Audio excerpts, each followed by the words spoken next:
Mery Medeiros, como você entrou nas ligas camponesas do Rio Grande do Norte?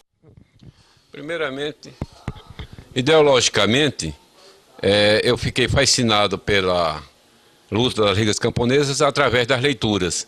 E a Revolução Cubana, que estava em ascenso na época, em 60, foi um fator significativo para essa minha entrada nas ligas. Eu já admirava Francisco Julião pela figura carismática, figura marcante que ele representava, e através de leituras, após a chegada de Floriano Bezerra, aqui, como ele já relatou, em Natal, nós o procuramos, nós já tínhamos a representação de um jornal chamado A Liga, de circulação nacional.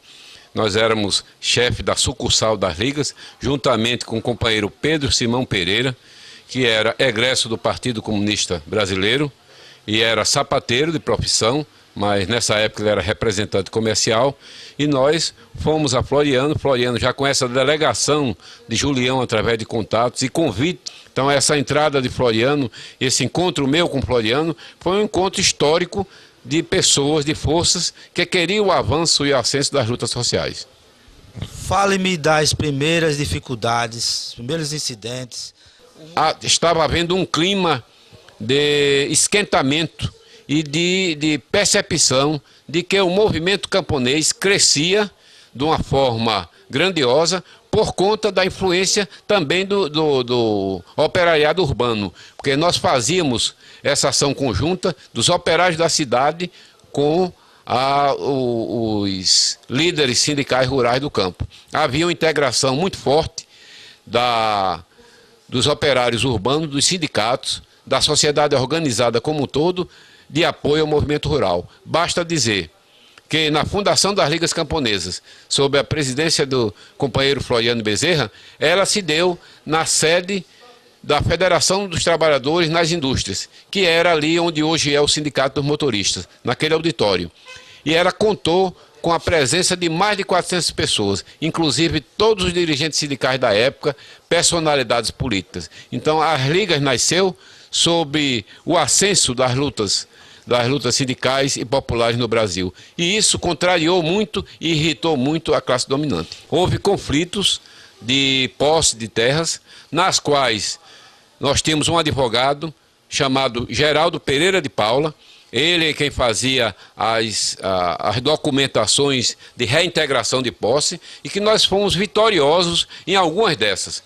Em algumas dessas eu fui pessoalmente, junto com um companheiro chamado João Batista, que foi assassinado depois. Nós íamos diretamente fazer essa reintegração, e por conta disso nós fomos ameaçados de morte por um senhor de engenho, já falecido, chamado Agenor Lima, dono do engenho Bom Jardim. Quase que nós fomos trucidados. Chegamos um pouco antes disso, porque os capangas foram chamados para reprimir a nossa ação, que era a ação da reintegração de posse. Era um mandato judicial impetrado por Geraldo Pereira de Paula, e era o cumprimento da nossa luta, de dar ao camponês a reintegração da posse. Os meios de comunicação, a imprensa do Rio Grande do Norte, que participação teve na divulgação pró ou contra as ligas camponesas? Eu me lembro que houve um debate, Julião foi à Fundação José Augusto e foi entrevistado, um programa feito por Fernando Luiz da Câmara Cascudo, num programa patrocinado pelo governo do estado. E aquilo repercutiu muito em Natal. Me parece, Luiz Gonzaga Cortez, que esse programa era, não sei se checkmate, era um programa dirigido pelo jornalista Luiz Lobo e que tinha a assistência do jornalista Fernando Luiz da Câmara Cascudo, que era um dos diretores, um dos executivos do grupo Manchete, que não existe mais, em Pernambuco. Então, esse programa era um programa que focalizava personalidades carismáticas e de grande expressão na época. E Julião, por ser uma personalidade nacional e até internacional, e o papel das ligas camponesas era centralizado em Pernambuco pelos conflitos sociais existentes, o eixo era Pernambuco, Paraíba e, consequentemente, por incrível que pareça, o Rio Grande do Norte. Ele cresceu por influência dessa atuação política da Paraíba. Então, nesse programa, o Julião foi sabatinado. A imprensa, na época, como até hoje, tem sido dominada pelos grupos econômicos, ela tinha grande interesse em combater Julião. Julião era uma pessoa polêmica pela sua sabedoria, pelo seu acúmulo de cultura humanística e marxista, então despertou a ira dos poderosos na época. Então vieram perguntas de provocação, mas Julião se saiu muito bem e foi assim uma estrela, até porque nesse debate, me parece que é Checkmate o nome, semanalmente tinha uma figura, que era no Salão dos Grandes Atos da Fundação Zé Augusto, os estudantes do Rio Grande do Norte e os estudantes progressistas estavam em peso e dirigiram perguntas de caráter político e foi um sucesso. Qual a relação da Ligas Camponesas com a Igreja Católica no Rio Grande do Norte? Veja bem, na nossa ótica, na nossa avaliação, a Igreja Católica, ela combatia, eu digo no bom sentido, ela rivalizava a questão da disputa pelo poder, não poder, pela organização. A Igreja, por orientação do Concílio do Vaticano, ela sinalizou para a criação de sindicatos rurais. E, logicamente, ela também queria fazer a sua organização. Como também aqui, o Partido Comunista Brasileiro, através de um jornal chamado Terra Livre, estimulava também a criação de sindicatos com orientação partidária. É tanto que o primeiro presidente da CONTAG foi um comunista chamado Lindolfo Silva, que morreu recentemente. Então havia interesses de organização com táticas diversas. E nós, da Ligas Camponesas, nós éramos mais avançados politicamente. Nós representávamos o que é hoje o MST. Nós defendíamos a reintegração imediata do camponês à terra. Nós éramos chamados, inclusive, de agitadores sociais, de, vamos dizer, perturbadores da ordem, mas não era o caso. É porque nós queríamos uma reforma agrária bem aplicada e que trouxesse resultados positivos para o homem do campo. Então, particularmente, nós tínhamos, e Floriano também, amizade, logicamente diplomática, com José Rodrigues Sobrinho, que era um líder da igreja, incentivado pela igreja, basicamente por Dom Eugênio Salles. Violeta Calazans, que era uma orientadora do movimento também sindical e rural. E por incrível que pareça, eu quando viajava para Conguaretama, semanalmente nós tínhamos assembleias semanais, aos sábados, assembleias que davam de 300 a 400 pessoas, vinda dos arredores, até vinda dos municípios perto da Paraíba, porque Conguaretama era fronteira com a Paraíba, e eu ia juntamente com um jovem na época chamado Assis Câmara, que hoje é advogado, foi procurador do Estado, foi secretário da administração e que era meu amigo pessoal, porque tinha um programa na Rádio Rural e eu pegava a carona dele por não ter dinheiro para passagem, mas nós íamos fazer trabalhos distintos. Ele ia organizar os sindicatos rurais e eu ia para a Assembleia das Ligas. Quer dizer, não era uma relação, vamos dizer, cordial, mas os métodos eram diferentes. Nós éramos muito mais avançados na época. Não só o Meri, mas na Igreja Católica houve um padre, Monsenhor Emerson Negreiros, que também atuou no sindicalismo rural, orientando os trabalhadores rurais, que sofreu ameaça de morte por parte de proprietários rurais. Mas, Meri, nesse contexto, houve também ameaça de morte, ou foi, em consequência disso, morreu também um líder sindical, um trabalhador, uma liderança rural, que era Valdier Gomes. Fale-me sobre Valdier. Quem foi Valdier nas Ligas Camponesas? Valdier Gomes dos Santos eu conheci no movimento social, eu muito jovem, tinha 19 anos na época. Floriano também o conheceu. Era um jovem de Piquiri, Lagoa de Piquiri, que era um distrito de Conguaretama. Ele era ligado ao Partido Comunista Brasileiro, sob a orientação, na época, a orientação política do ex-deputado Luiz Maranhão, que foi companheiro de Floriano na Assembleia, de saudosa memória. Então ele fazia também um trabalho de sindicalização rural, de agrupamento de pessoas nas regiões onde ele atuava, orientados, logicamente, como eu disse anteriormente, pelo Partido Comunista Brasileiro.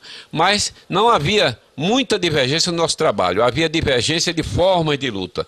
Nós éramos mais avançados e até criticados por ser, me lembro muito, eu, Floriano, Pedro e outros companheiros, de ser da linha chinesa, Mao Tse Tung, porque nós adotávamos um método mais avançado de orientação política e de conscientização, de reintegrar o homem à terra. E eles ainda eram pelo sindicalismo de organização formal, através das leis vigentes. Divergia em pontos de vista de aplicação de tática e de luta. Então eu conheci Valdier, não o conheci na prisão, porque a essa época ele foi preso e dizem, as pessoas dizem, e as que disseram merece fé, foi muito torturado, e Floriano é testemunha disso, barbaramente torturado, e que, ao que me disseram, depois que eu cheguei em Natal, que ele morreu em decorrência desses espancamentos, com dores nos rins, com infecção renal. É esse o perfil que eu tenho de Valdier, foi uma pessoa ativa, uma pessoa também dedicada a essa luta, mas não partilhava comigo, porque eu pertencia mais a esse grupo da linha, já chamada linha chinesa, enfim, do grupo das Ligas Camponesas, que eram pessoas egressas de partidos também. Bom, a Liga Camponesa atuou poucos meses, né, aqui no estado do Rio Grande do Norte. Veio o golpe militar de abril de 64 e aí o movimento extinguiu. Quais foram as consequências? Isso já havia, antes de abril de 64, já se sentia que a repressão, a reação à direita estava programando um golpe para acabar, não só com a Liga, com todo o movimento sociopopular no Brasil? Eu vou contar um fato para ilustrar. Quando Floriano ficou em Natal, Floriano deve se lembrar disso, nós fomos convocados, eu fui representante das ligas do Rio Grande do Norte, para uma reunião numa cooperativa chamada Cooperativa de Tiriri, financiada pela Sudene. Esse congresso era uma espécie de um congresso em que reunia pessoas de várias localidades do Brasil, camponeses, estudantes, e esse congresso visava objetivar a organizar uma delegação de camponeses, de pessoas ligadas ao campo, para ir até a República Popular Chinesa e ao que me deu ao meu conhecimento de que as pessoas indicadas aqui seria Floriano e a minha pessoa, para comparecer a esse congresso, que era um congresso de estudos, de aprofundamento dos métodos aplicados pela Revolução Chinesa e pelo governo da República Popular da China. Quando eclodiu o movimento, o golpe de março, eu estava nessa cooperativa e os tanques já iam entrando em Pernambuco e nós saímos pelo partido de cana, como chamam, através daquelas cidades. Eram mais de 30 ou 40 pessoas jovens, daqui era eu, representante, e um rapaz, um senhor já, mais jovem do que eu, chamado Paulo Capistrano, que era da construção civil, não sei mais o roteiro dele, não sei se ele morreu, era carpinteiro, mas muito ligado à questão camponesa, indicado por Evelyn Medeiros, do Sindicato da Construção Civil. Então eram duas pessoas do Rio Grande do Norte. Sim, tinha mais outro, João Virgínio de Oliveira, que Floriano conheceu muito, tinha o apelido de Cobrinha, era do antigo Partido Comunista e aderiu à nossa frente de luta. Porque nós éramos uma frente de vários partidos, de pessoas independentes, de pessoas ligadas aos movimentos de esquerda e também ao movimento do Partido Comunista, que adotava como tática essa linha política que eu acho que foi muito acertada. Eu vou contar dois fatos rápidos. Um, das Ligas Camponesas. Nós, o deputado Floriano Bezerra e eu, fomos destacados para uma reunião do Conselho Político das Ligas Camponesas, no casarão de Caxangá, bairro de Caxangá, um bairro antigo do Recife, que era propriedade dos familiares de Francisco Julião Arruda de Paula. Nessa reunião, tinham várias pessoas idosas, pessoas de idade de 60, 70 anos, e eu era um jovem, e Floriano também, um jovem também, né? Então, por não ter acomodação, Floriano passou a noite, eu e Floriano se revezando numa cadeira de balanço para dar condição aos idosos, às pessoas mais velhas e doentes, terem uma acomodação mais digna, mais confortável. Esse fato me marcou muito, é um fato pitoresco e humano que demonstrava já a capacidade de Floriano como parlamentar, já era deputado e dirigente sindical de importância. E também a minha vocação humanística de compreender aquele gesto de Floriano e de procurar revezar com ele. Isso me marcou muito. A segunda já foi num período de prisão em Fortaleza. Eu fui para o presídio em construção Paulo Sarazarte, Instituto Penal Paulo Sarazarte, para construção, liberado para trabalhar, construir. Eu estava precisando de dinheiro e fui designado para ganhar R$80 mil naquela época. E me apresentei a um senhor chamado Seu Macário, administrador de presos. Ele é um homem acostumado a lidar com presos homicidas, latrocidas, e eu era o único preso político. Então ele disse: você pega uma enxada. Aí eu peguei a enxada e fui com os outros. Aí então coincidiu que eu cortei um matozinho pensando que era mato, mas era pé de feijão. E ele me deu um grande batido, pode-se dizer literalmente, repreensão. Dizer: você, preso político comunista do movimento rural, não sabe distinguir um pé de feijão e um pé de... Então foi para mim um momento de aperreio, mas também cômico. E eu coloquei para ele que era preso político, saí do movimento estudantil e na realidade não fui um camponês na prática. Liderei esses movimentos, mas que precisava daquela oportunidade até para mandar o dinheiro para casa, e ele sensibilizou e me botou para carregar água num galão nas costas, era 30, 40, para abastecer todos os presos, e eu continuei até o final do meu período lá nessa construção do presídio. Mery, quem é Mery Medeiros? Mery Medeiros, nascido em São Gonçalo do Amarante, em Rego Muleiro. Fui estudante do Ateneu, ingressei nas lutas do povo, no movimento estudantil do Ateneu, e depois passei direto para o movimento rural das Ligas Camponesas. Abandonei os estudos e me integrei e me dediquei totalmente a essas lutas. Desde esse período, depois das prisões, voltei em 85 à reorganização do Partido Comunista Brasileiro, a sua direção estadual. Depois, com a fusão do partido, transformando em PPS, eu não aceitei, demorei algum tempo, mas não aceitei essas orientações, porque via que o partido ficou desfigurado, perdeu a sua identidade. Então eu fiquei algum tempo sem partido, mas sempre militando nos movimentos sociais, ajudando a construir entidades, trabalhando no movimento comunitário.